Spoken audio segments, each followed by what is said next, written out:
Good afternoon, Mindcrafters. I am Dr. Kimberly Quinn, and we're going to talk today about how to have a chat with your teen about ADHD. And this is just really, really important, if they've been diagnosed with it, or a sibling, or you, or whatever, because there's just so much, forgive the expression, but just crap that's said to them.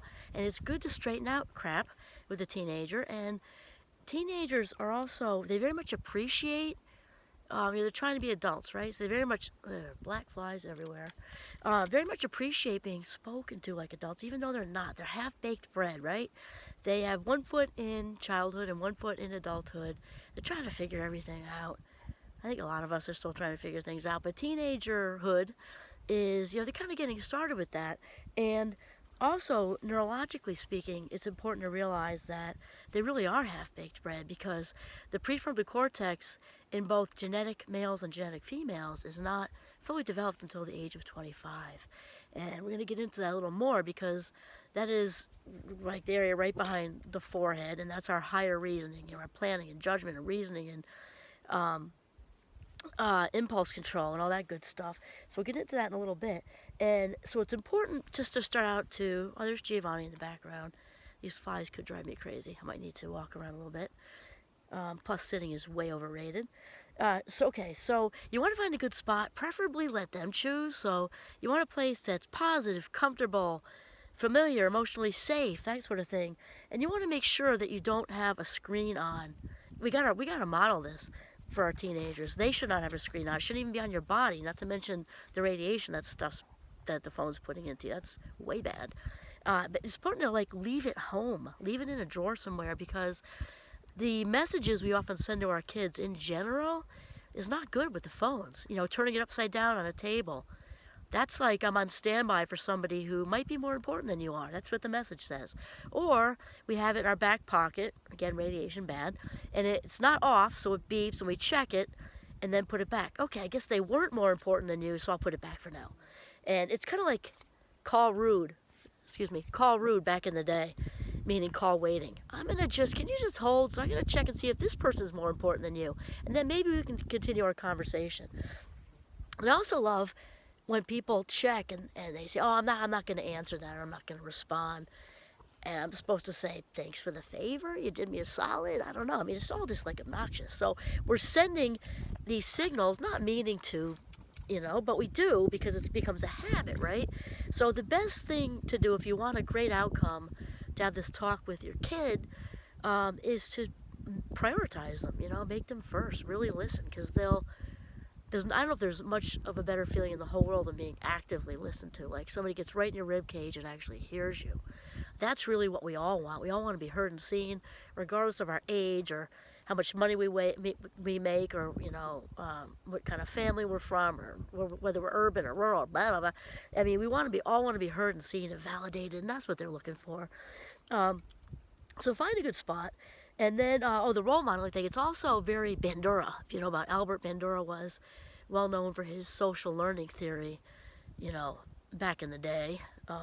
And so basically that, kids, which still includes teenagers, because they're kind of in the middle, we learn by our models. We learn by watching, those important people in our lives, which for most of us is our parents, right?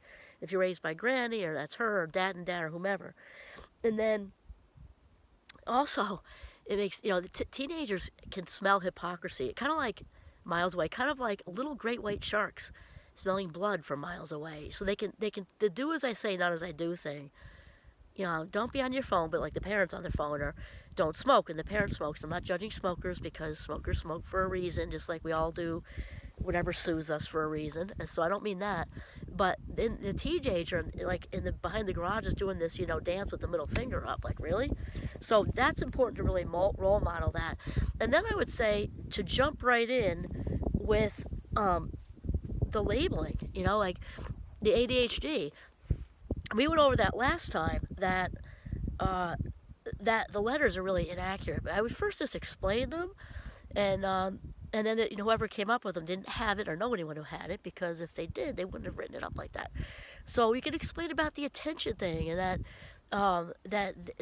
they have very solid attention. It's just that the attention is sort of paying attention to most everything in their atmosphere. It's not a deficit. It's absolutely not a deficit. Literally, if you know how many people you know with ADHD, go out and do like your own little like experiment and ask them that. Do you think you have a deficit of attention? And I'm going to guess that most of them are going to say, "What are you, nuts? We pay attention to everything all the time." And then, so clear that up. And then, if they have the H for hyperactive, which we switched up to high energy. So we have attention surplus, high energy, and then get rid of the word D, or D. Get rid of the word disorder, which is the D, because that's just a shame word that no one likes, and it's just stupid, and it brings people down. It doesn't help you or the world or anyone. Certainly not kids who are, again, half-baked bread and they're super impressionable. Doesn't help adults, doesn't help anybody. So get rid of that. So attention surplus, high energy gift. And also it's important to know that if your child does have the H, that's really an outward expression of the internal H. So if you think they're driving you nuts, try being them on the inside, because all that high energiness is going on internally for them. And so that can help with the empathy, really. It can also help with the choices of consequences, and we'll get into that in a little bit. And then it's important to talk about the myths, because there are a lot of myths out there, like it comes from bad parenting, too much sugar. Here comes Giovanni again. Too much sugar. The planets weren't aligned properly at your birth. All kinds of things. The other myth is that we grow out of it. We do not grow out of it. We don't grow out of diabetes. We can manage it. Can maybe even get off insulin if you're type 2, but we manage it. And when we become chronologically older, this is the good news for them, it can get a little easier. We get some strategies in place, and we're still managing it all the time. Like people with addiction, they usually say I'm a recovering alcoholic, not recovered. That's why it's alcoholism, not alcoholism, right? I heard that someplace. And it's really true, because it's a continual thing. People with depression, people with whatever. We're continually managing that. And then, of course, we get a support system and all of that. And then that support thing is also really important to explain to them, because we want to convey the message that we all need support. Neurotypicals need support. Everybody needs support. And, most famous people out there, if you hear them when they're getting awards like the Oscars or something, they stand there and thank people for like what seems like hours, right? Thank you, thank you. That's because they didn't get there by themselves. Nobody gets anywhere by themselves. This is how it works. Then I would explain, we don't grow out of it. And then I would talk about what executive functioning is, because they may not really get what executive functioning is. And it basically, we can be super textbooky, but really it's what gets us through our whole day. It's how we get through the day. It's how we do the world. Executive functioning is how we do the world. So it's our ability to plan, and that doesn't mean just what do I want to be when I grow up, which for those of us in the Fast Mind Club is usually changing, because we need lots of change. And it also means, like, later when they're in college and they're seasoned adults, planning dinner, planning how to do a renovation. You're planning. It can be anything. Another one is focusing attention in one direction, and that's really tough. That's really tough for us. And they also should know that when they hear people who they perceive to have it all together with, I'm such a great multitasker. No, you're really not, because that's not a thing. Neurotypicals or ADHDers, or let's say Fast Mind Club members, club members, none of us, not one of us is wired to do more than one thing at a time. That's just not how the brain operates. What looks like that is a very quick shift in attention, and we got the patent on that one. So it's important to let them know that. And then a third one is to be able to hang on to kind of multi-step instructions, and then fourth is like to effectively follow through with multi-step instructions. And that can be challenging for us. And there are solutions to all these that make it much easier to deal with, especially if you have a good support system, much easier to deal with. And so the doom and gloom of ADHD just needs to go away, because there's also gifts we have that neurotypicals don't have as much. Not saying they don't have them at all, we're just all different. Linking the past to the present, this is kind of a biggie, because it's sort of like how we learn to prioritize, how much effort might this potential task take. Do I want to invest in this?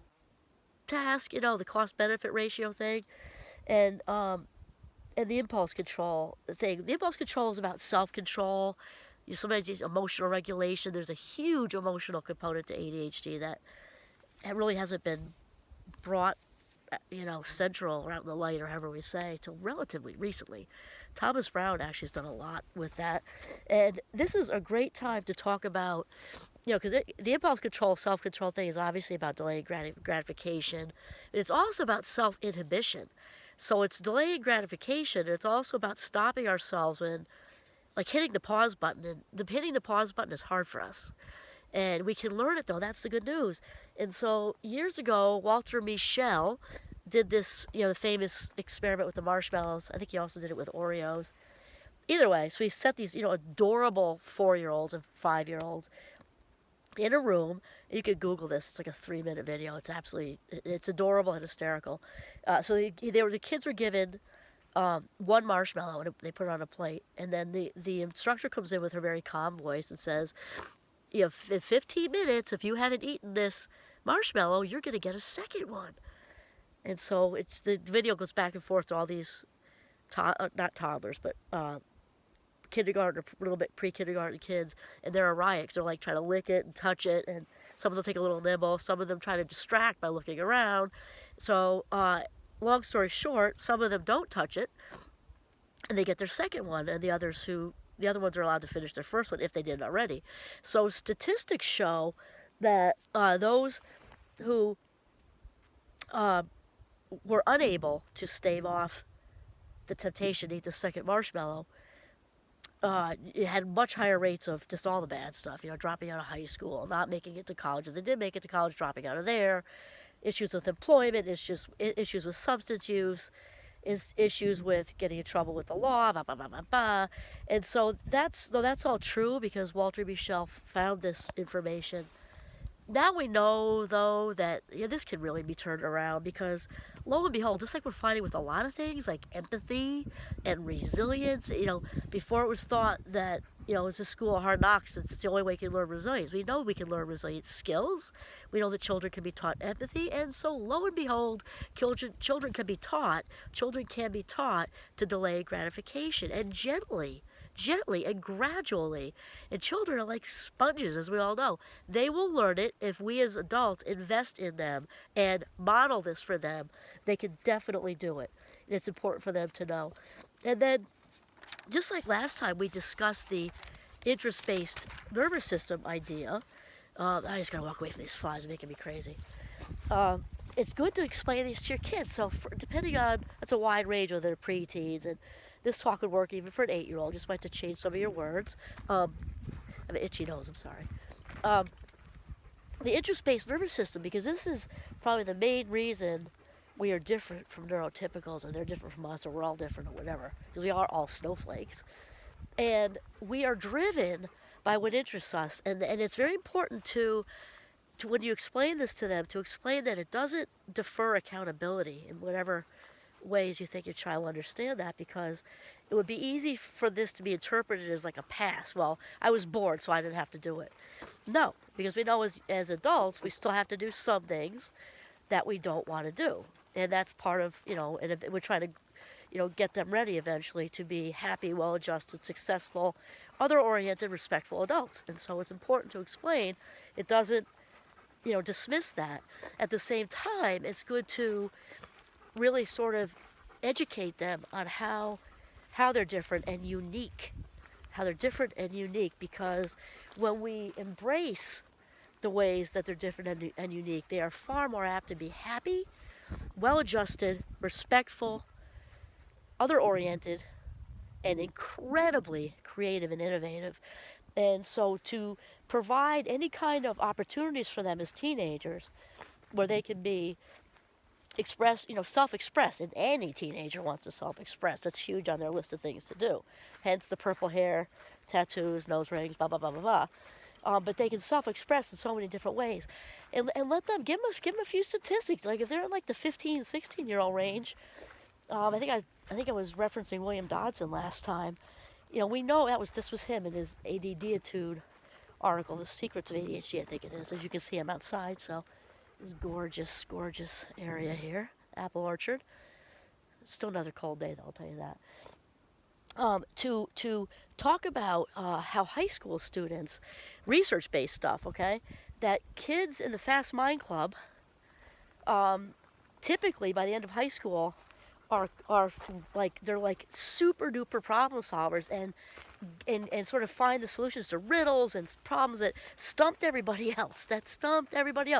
So even though they might have some hurdles to learn to leap over gracefully, they've got a whole lot that they can bring to the table, and that they shine in a way that their neurotypical friends that may be different from their neurotypical friends, because obviously everybody has creativity in them. It's just that because of our naturally wandering mind, what could be sort of cause consequences and be detrimental in some ways, when embraced and nurtured, can also be such a tremendous gift. And if it's a gift to us, it's a gift to the whole world. And that nurturing piece is also important to talk about too, because the ADHD mind, I'll just keep saying that for consistency. We know I don't agree with that. Well, that's not even an acronym, it's just a dumb label. When we nurture our kids or nurture each other, adults anyway, oxytocin is released in the brain. It's known as a snuggle drug. And so for neurotypicals or the ADHDers, if you have for your kids, is when they feel validated and heard and on the map, on the grid, loved, nurtured. There's actual neurochemical thing going on that also tightens the bond, between the parent and the child, which is very, very cool. It's very, very cool. So they need to know that they are unique. And it's good to let them know that they can choose not to identify it if they want to. They can, voice and choice. Teenagers, adults obviously want voice and choice too. Teenagers are really needing that. And it doesn't mean we don't want repression, we don't want blocking out, none of that's healthy. To acknowledge, it's like a reframe, really. And it's not like a reframe, it is a reframe. I'm a big fan of reframing, which is a skill. It's a positive reframe. And it's better to embrace a positive reframe. So an example is when I teach in cognitive psychology, actually. If you're going to go to the store because it's taco night, and you go buy the beef and it says, 97% lean. Okay, well, that's pretty good, right? So that's sounding well as healthy as beef is, but this is my example. And if we went, right just a couple feet over, and then there's one that says 3% artery clogging fat. Well, that's the same thing, right? 97% lean, 3% artery clogging fat. But one is appealing for tacos and one is not. Okay, setting vegetarians aside. So it makes sense. So we can say, attention deficit, shame, shame, shame, not enough, flawed, defective, damaged goods. Or we can say interest-based nervous system. You might be like Leonardo da Vinci, who they also think had it. Walt Disney, he's a good one. There's actually plenty of women out there too. Whoopi Goldberg is one, just for an example. Robin Williams, one of my all-time favorites. And, give them some people. And then I want to say Michael Jordan, Michael Phelps. Why are the women leaving me? Because I have a whole head full of them. So there are lots of people who capitalize on this, and they can actually capitalize on it too. So that reframe from 97% lean artery clogging fat, right? Turn that into, there's not a deficit in you at all. There's absolutely nothing wrong with you. Your spirit is perfect, okay? And explain too that, we're all living in a neurotypical world, operating by neurotypical rules. And since that doesn't work for us very well, we have to we kind of have to tweak them, I'd say, tweak them. And one of the best ways is to acknowledge this unique gift of creativity and innovation and work with that. And then we're going to talk about the organizing in another one, because that's a whole nother video. It's how to organize ourselves, which will work for teenagers and adults probably. But I had somebody actually ask for one on teenagers, a friend of mine. So I'm going to do that one next. And that's it. This is Kimberly Quinn signing off from Northern Vermont. Have a mindful day.